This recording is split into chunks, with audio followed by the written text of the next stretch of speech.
who knows what tomorrow is? Tomorrow is a special day. What is it? It is Veterans Day. Okay, so with that in mind, it made too much sense to have the community member you're about to hear from, and that's Sergeant Bert. So he's got a really cool talk. It's called Today's Citizen Soldier, Balancing Civilian Life and a Career in the National Guard. And we're so excited to have him here today. So without any further ado, please welcome Sergeant Bert Fall.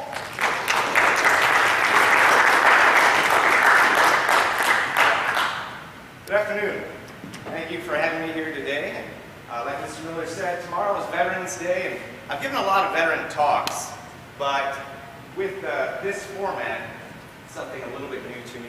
But I wanted to make it a little bit more meaningful, a little bit more impactful than just throwing up the history of Veterans Day and talking like that. So I wanted to talk a little bit about the National Guard. I joined the National Guard shortly after I got out of high school, way back in 1999, and then I took a break. I got out of the service. I was in for 7 years, went to Iraq, and got out and said I didn't want to do that anymore. So I took a 10-year hiatus in service, but something was missing. So after that break, I talked to my wife and my kids and came to the decision that I needed to be back in uniform. So I wanted to talk today about being a community member here in Fort Clinton and how I balance that with being a member of the Army National Guard. So first I'd like to cover what is the National Guard. You know, it's amazing to me with as much news coverage that the National Guard has, with as old as the organization is, many people have no idea what the National Guard is. It's formed into two different branches. There's the Army National Guard, which I'm a part of, and there's also the Air Guard, which may be a little bit more familiar to all of you here, being so close to Camp Perry, with the 200th Red Horse Squadron being based out of Camp Perry. Hey, Bert, I'm going to interrupt you. I don't think your mic's on, so I want to make sure. It might be on. We just got to touch that hat. Okay, try now. Is that better? Oh, wow. That's much better. Oh, you were loud enough. We heard. Yeah. So that's another thing you learn in the military is how to be loud. It's typically because you're yelling at people. But so as I said, there's two branches of the National Guard, the Army National Guard, which I'm a part of, and also the Air National Guard.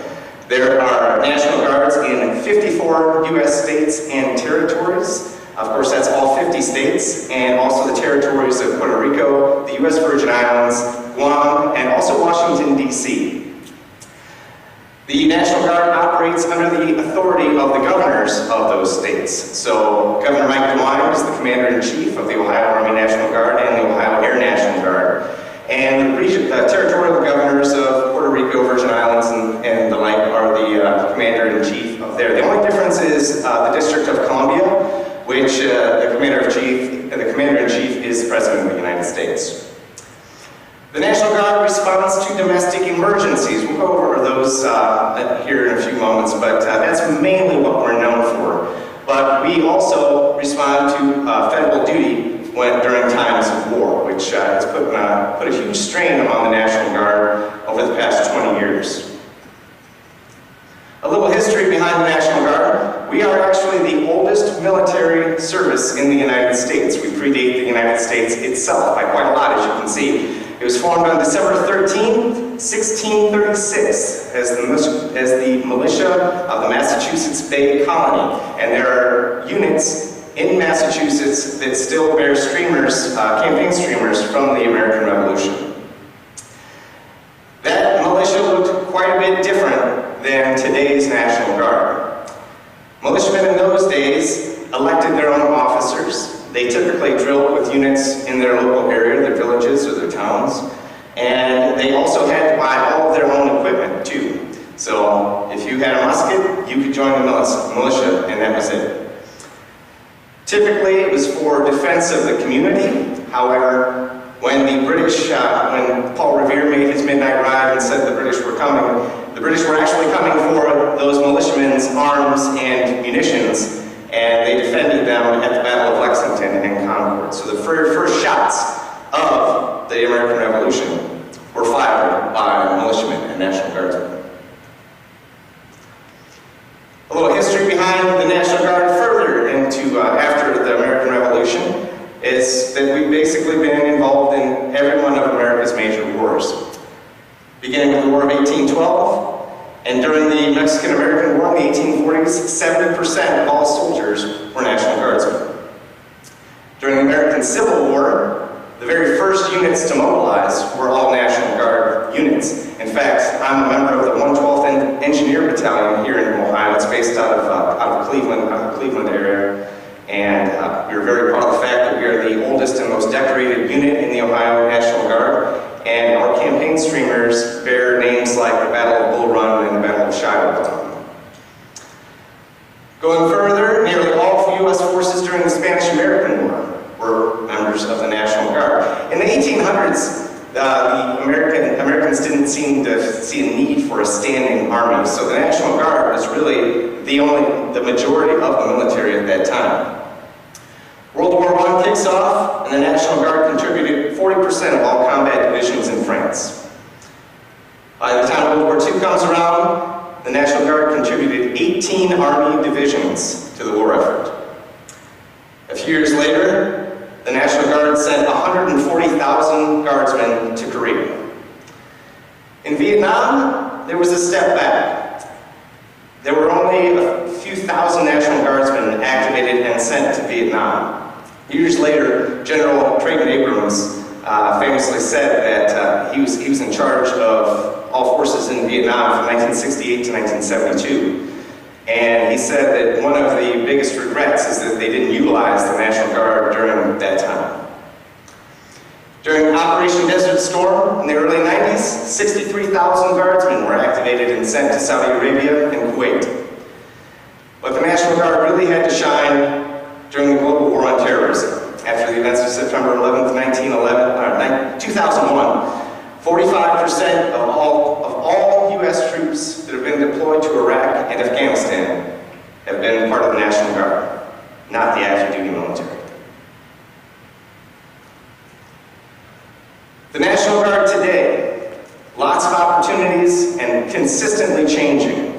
We've gone from traditional military into a war that we had to fight against insurgents, and now we're switching yet again. We're training for more peer-on-peer warfare, just like the Federal Army does. We are emphasizing more on fitness. In fact, the Army is implementing the new Army Combat Fitness Test, which is going to be the most strenuous fitness test of any of the branches of the service. And National Guardsmen still have to adhere to those standards, even though we don't train nearly as hard. One of the issues that National Guardsmen face is that they have regular jobs. Outside of here, when I'm not wearing this uniform, I work for a local company. I don't wake up at 5 o'clock every morning to go out on a company run, much like you would do if you're part of an active duty Army or Marine Corps. New technologies. Technology is constantly changing. Cyber technology especially is really the new front in warfare.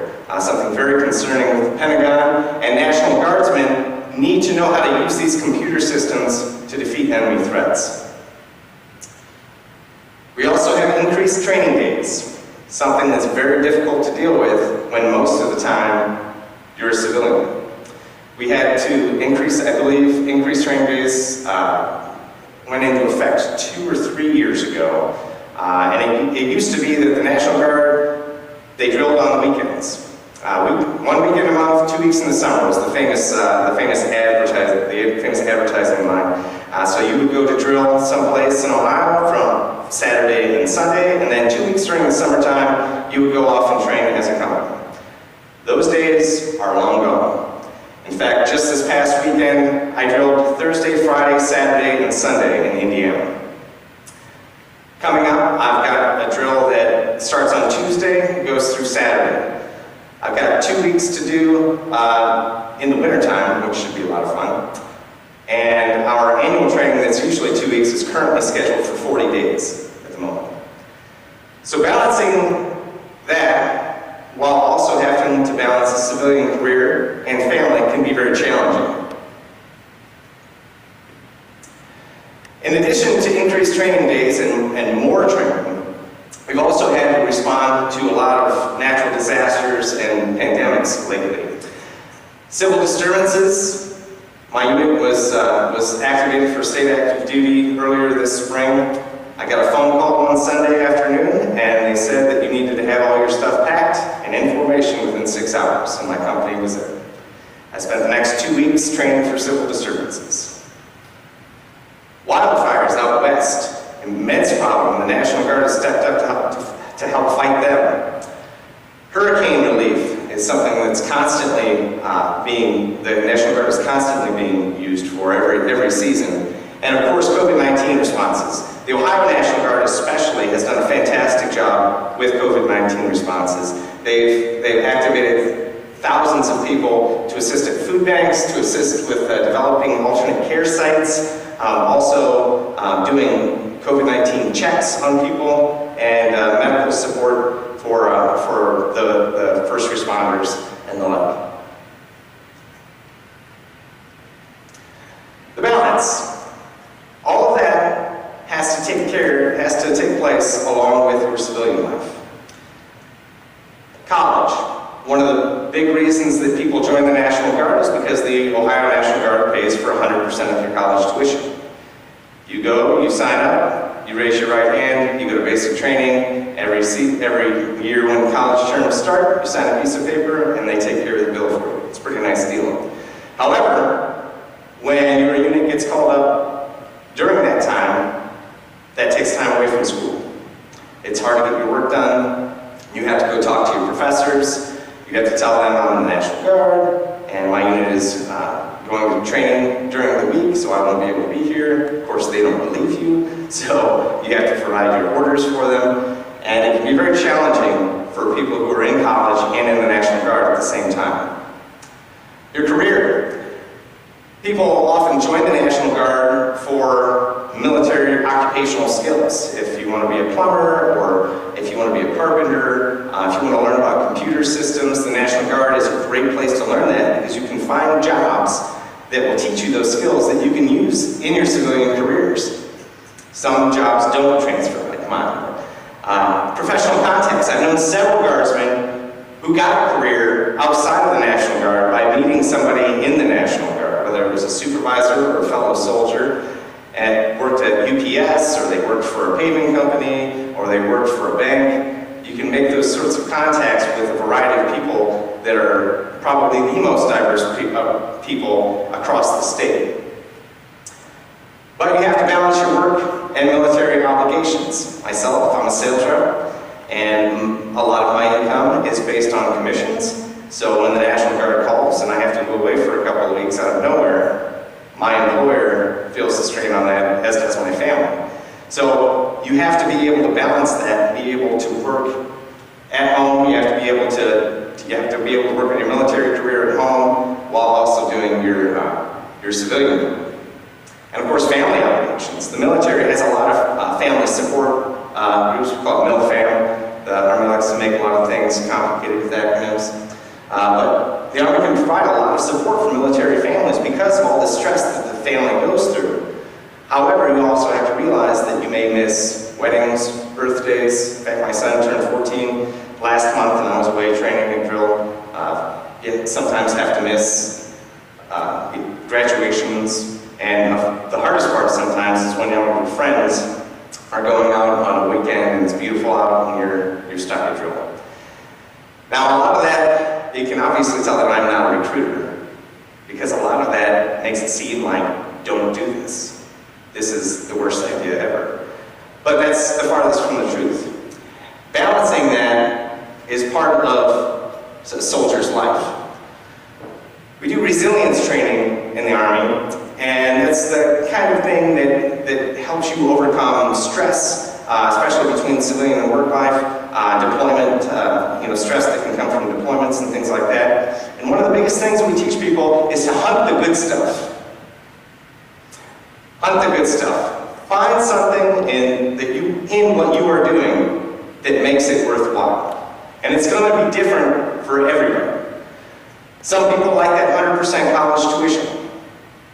Those days are long in my past. So that doesn't really do it for me.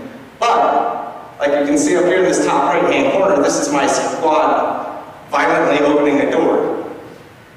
That's fun to me. Not very many opportunities exist in the civilian world to use explosives to blow holes through walls.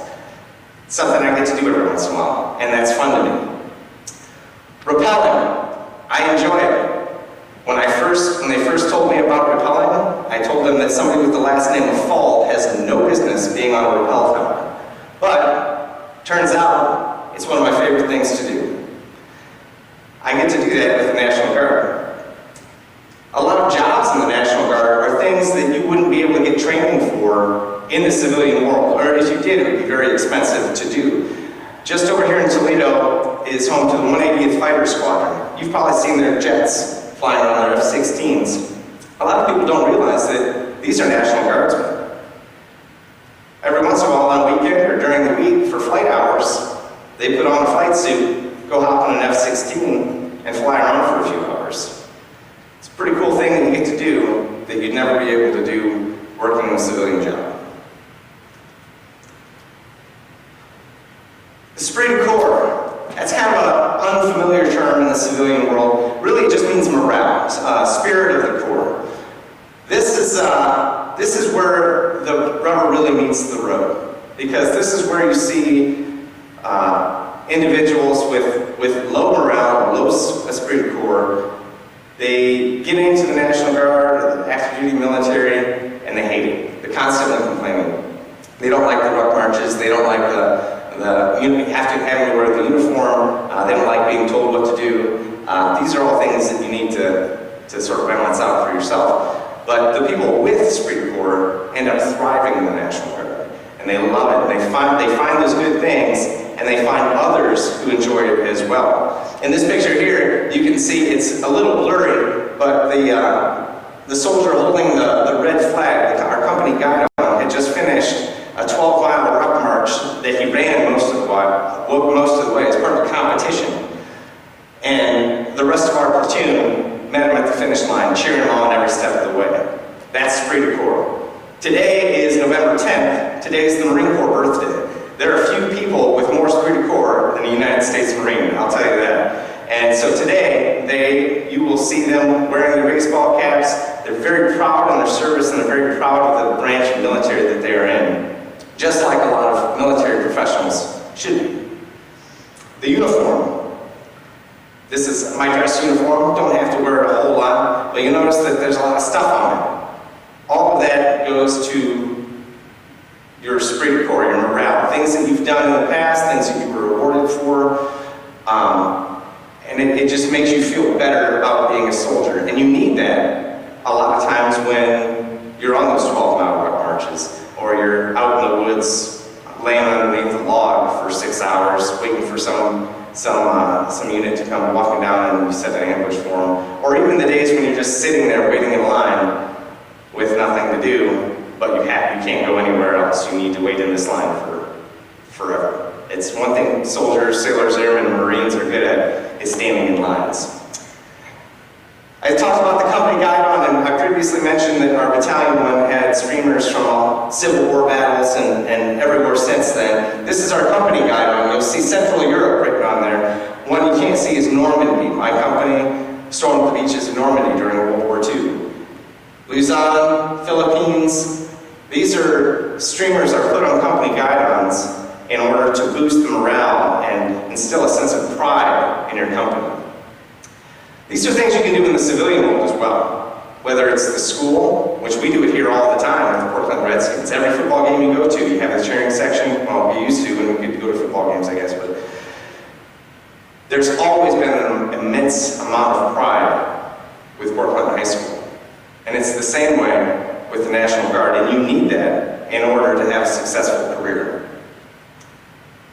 Lastly, something you don't have as much control over, but you need to embrace it when you can find it. And that's support from your family, your friends as well, and your community. This community has always been extremely gracious to veterans. And your family needs to be as well, because they're going through it as well. Some of you in the audience may have family in the National Guard or have been in the military, and you'll know that sometimes your dad or mom just has to leave for a while, and things need to be you need to pick up the pace at home. I've been extremely fortunate. My wife and kids are very supportive of my military service, and that's what you need. Friends are the same way. And you'll find in the civilian world, with whatever job you go into, if you surround yourself with friends and coworkers that don't want to be there, that don't want to succeed, that don't want to do better, that's going to bring you down as well. So whether it's a civilian employer or a military job, you need to surround yourselves with others who will lift you up, who will make you feel better about what you do, and you in turn do the same to them so that you can succeed as a whole. Hunting the good stuff, esprit de corps, and support from your family, your friends, your community.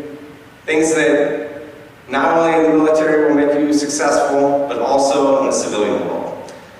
These are my platoon from when I deployed overseas in 2005. Still keep in contact with a lot of these guys. They've all led, many of them have led successful careers. Some of them just retired. But they're all some of the best friends that I've ever had. And that's the kind of stuff that helps you get over the hard parts. So with that, thank you very much for having me here today.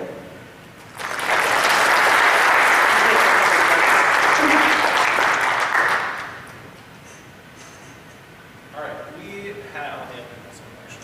Everybody's going to move.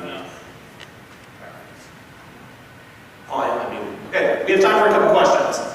Anybody have any questions? In the audience. This audience has been pretty crazy today with questions. No one has a question. Is anybody in here thinking about joining the National Guard just by raising a hand? Okay, we got one, two, there's another one. Okay, I have a question for you. You mentioned some of the good stuff, like rappelling and bursting open a door and stuff. I know you've done that for fun and in training. Have you ever done it in a real life situation? Overseas? Yeah. Overseas, well, I had a lot of experiences with explosives overseas. Okay. We'll put it that way. Gotcha. Without getting into too many details. All right, we have Mr. Dable. We can hear you, sir. You don't need a mic. Did you have to get deployed to go and deal with any of the protesting and the rioting that we've seen recently? My unit went through some training for it. We didn't actually have to mobilize. We were more of an emergency response team. But there were a lot of National Guard units throughout the state that went through civil disturbance training, and we're just there to keep the peace. And that's primarily what the National Guard is for during times like that. We don't take a side, we don't smile, we don't frown, we have no opinions on anything whatsoever. We're just there to help support local law enforcement typically, and help keep the peace, and that's all. All right, we can do one more question. Austin, do you have a question? Yeah. How do you deal with your stress when you're away from your team? When I leave for whether it's deployment or whether it's training or anything like that, I do sort of a mental shift. And that's one thing that my wife is very, very good about, especially when I went overseas. I deployed to Iraq 2 weeks after we got married, so it was kind of a stressful time for her. And but one of the things that got us through was really sort of ignoring the fact of it. I knew a lot of people overseas that would call their spouses every single day, and then the days that you couldn't call, your spouse is at home worrying about you because you didn't call that day. My wife and I never did that. I would call maybe once every other week, and that's it. Even when I'm training, I honestly have very little contact with home when I leave, and the less that they know, the better sometimes. And it seems odd to say that. But you have to do that mental shift. You have to stop yourself and say, I'm no longer a civilian right now. I'm going to work in uniform. And that's exactly what I've done every time. And for me, it seems to work. For other people, they may have to do something else, but that's what works for me. All right, let's hear it one more time for Sergeant Bert Fall.